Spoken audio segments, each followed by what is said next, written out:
we want to have change, it's okay. But when we not change something, nothing will change.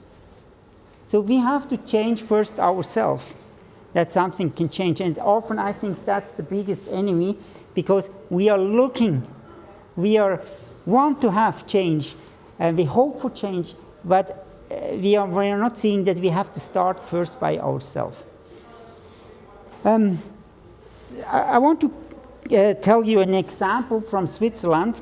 I walked with my friend in Switzerland, in my village, and we passed a farm. And in the farm, in front of the farm was a little house, and with the open door. And my friend from Malawi asked me, what is that? They said, that's a shop. But he said, there's nobody in it. Yeah, that's like this. You can go into shop, take what you want, pay in a cash box, and then you leave. And then he was laughing. He was laughing. Why? Why he was laughing? And I asked him and say, it would never work in Africa. and so, yeah, why does it not work in Africa?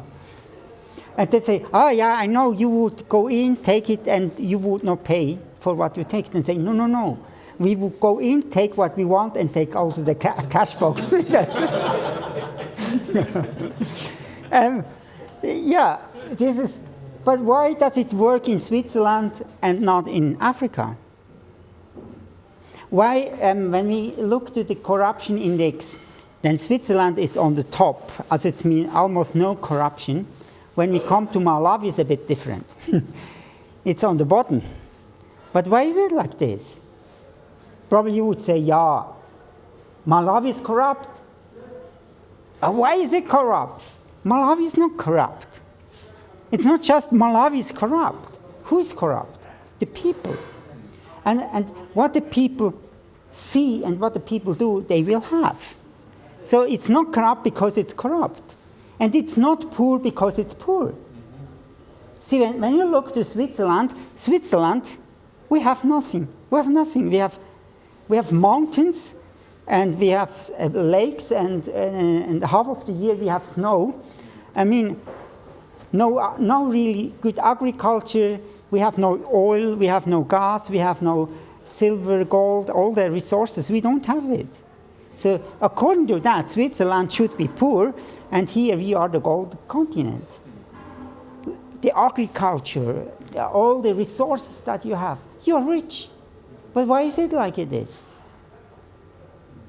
Just because Malawi is poor? Or you can say, oh yeah, the West exploit Africa and therefore we are poor. Of course there are some in it.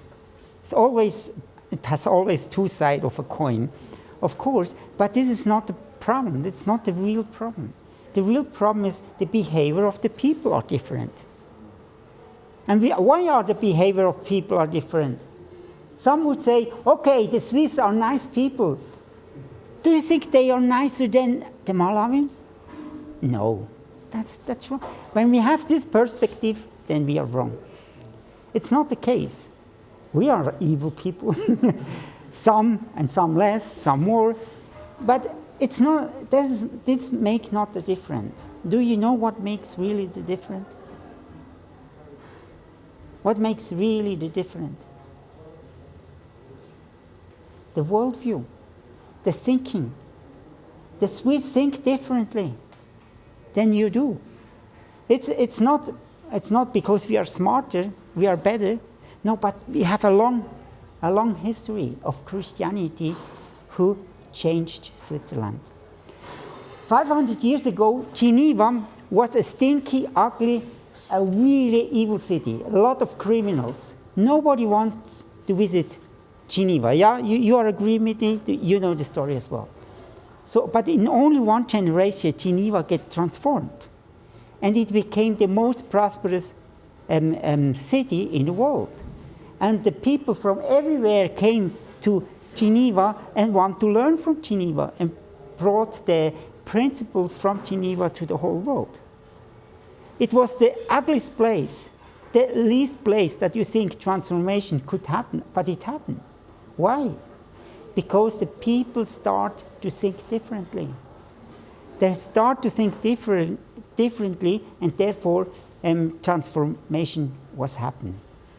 Last year, we went to Blantyre to Johan, and Johan is doing farming in God's way. That means sustainable farming. Probably you heard about that. Sustainable farming. And so he teach people. So the people from the villages are coming to him, and he teach the people. And they learn and go back. And because of this knowledge that they receive, they do it in a better way. And then they have more crops, they have more harvest, they get richer, they have more. So what do you think the neighbors believe when they can do more with their land than before? And not just more, Johan say that they can do a lot more because they do it in a smart way.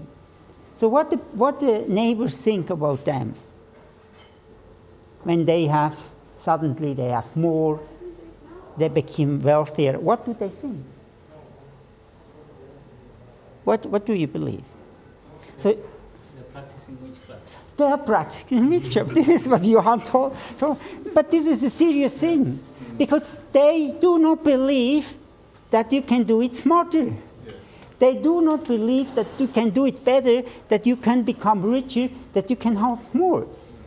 The only way that they think, yeah, you have to do witchcraft, then you have more. But see, God gave us the world to sustain the world, to take care of the world, to multiply the world, to bring order in the world. He gave us this mandate. We can do that, and we can do it smarter. But we have to believe that first.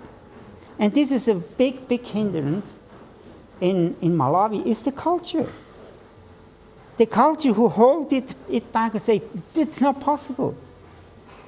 And I really believe that the culture is really strong.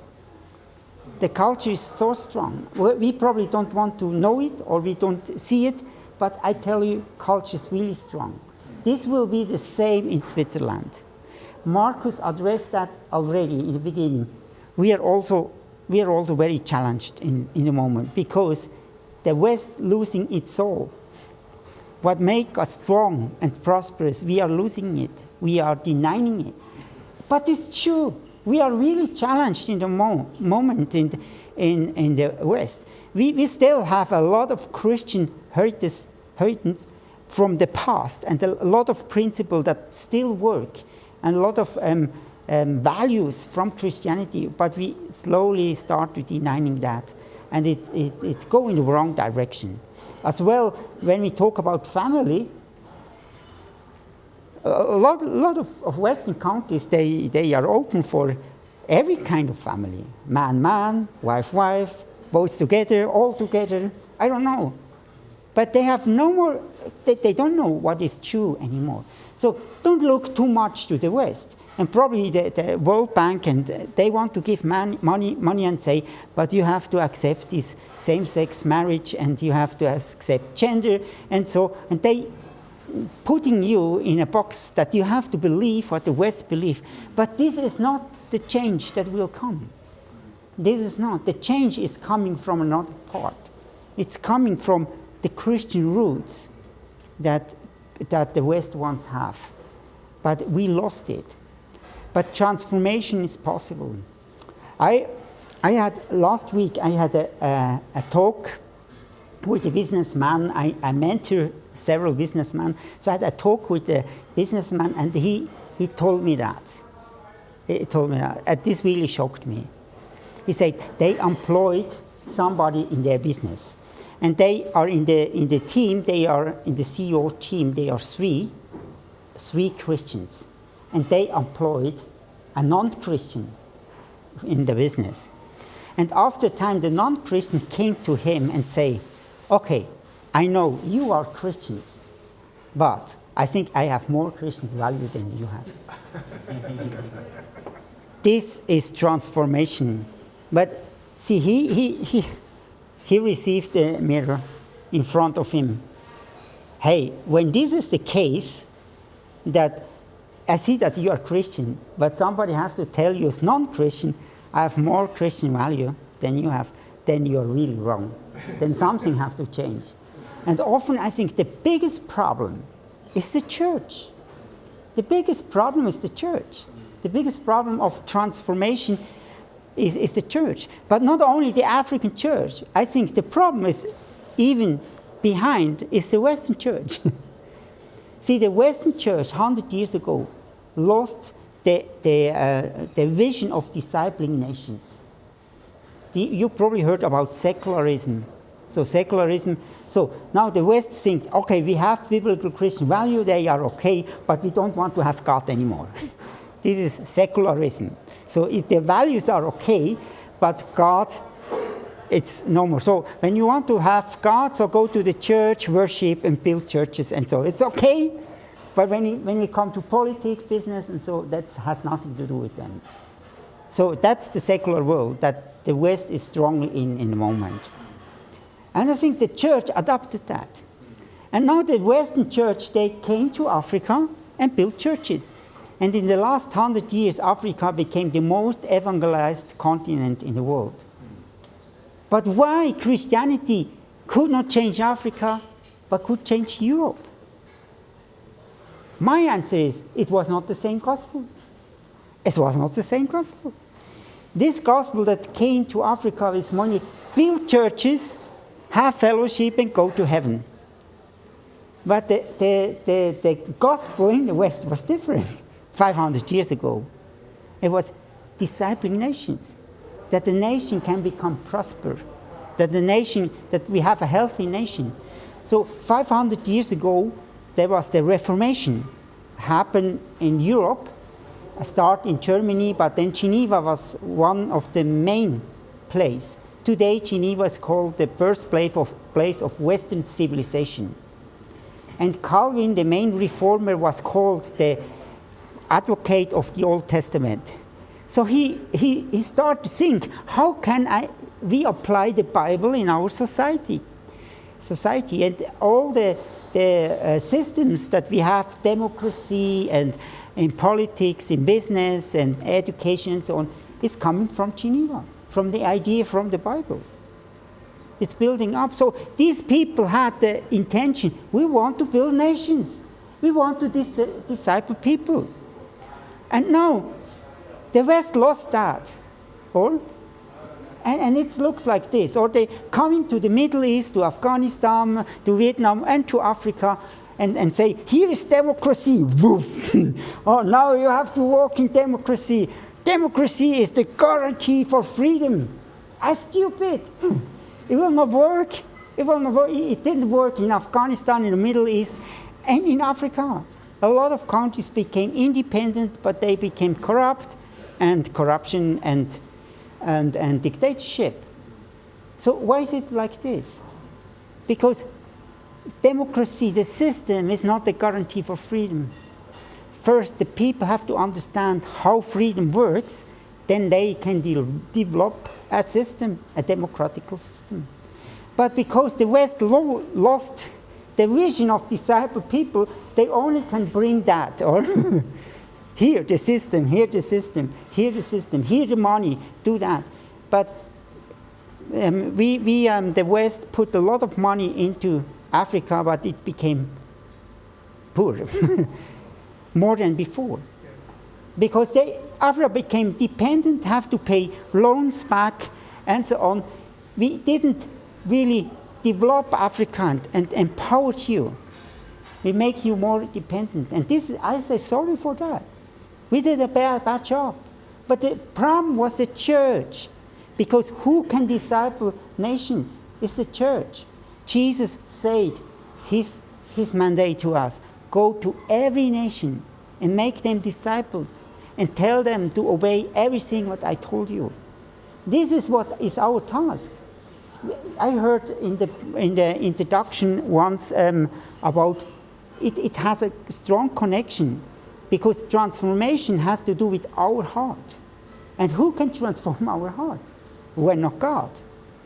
And when we divide that, then transformation is no more possible.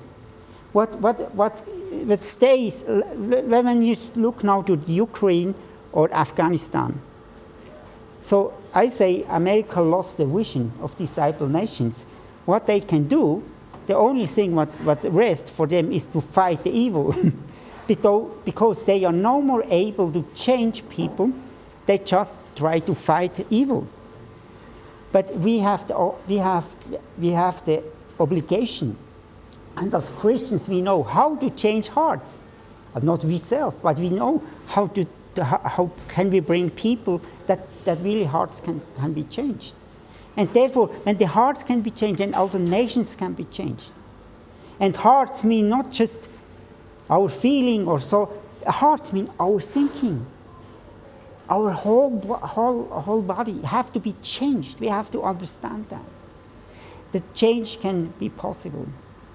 So we have to change first ourselves, and we have to understand how we can change ourselves.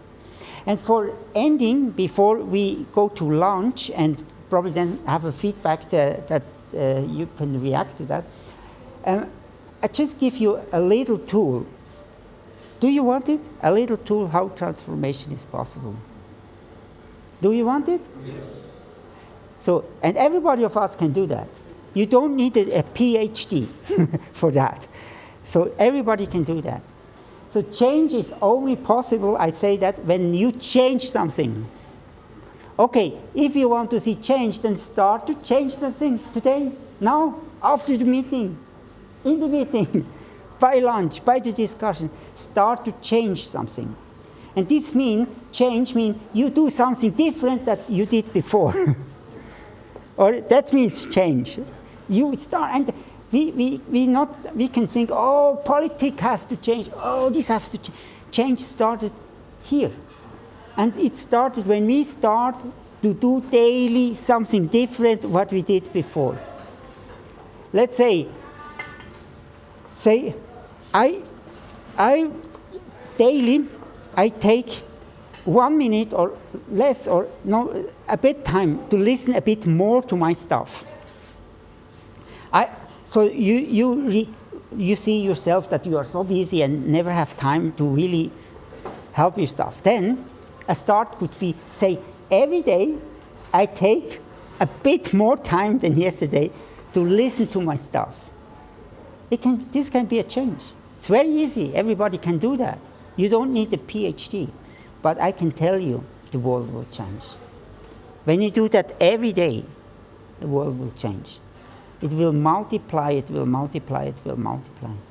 So think about that. What can you change every day? Every day, a little bit change. And you can change the world. When you not start there, then change will not happen.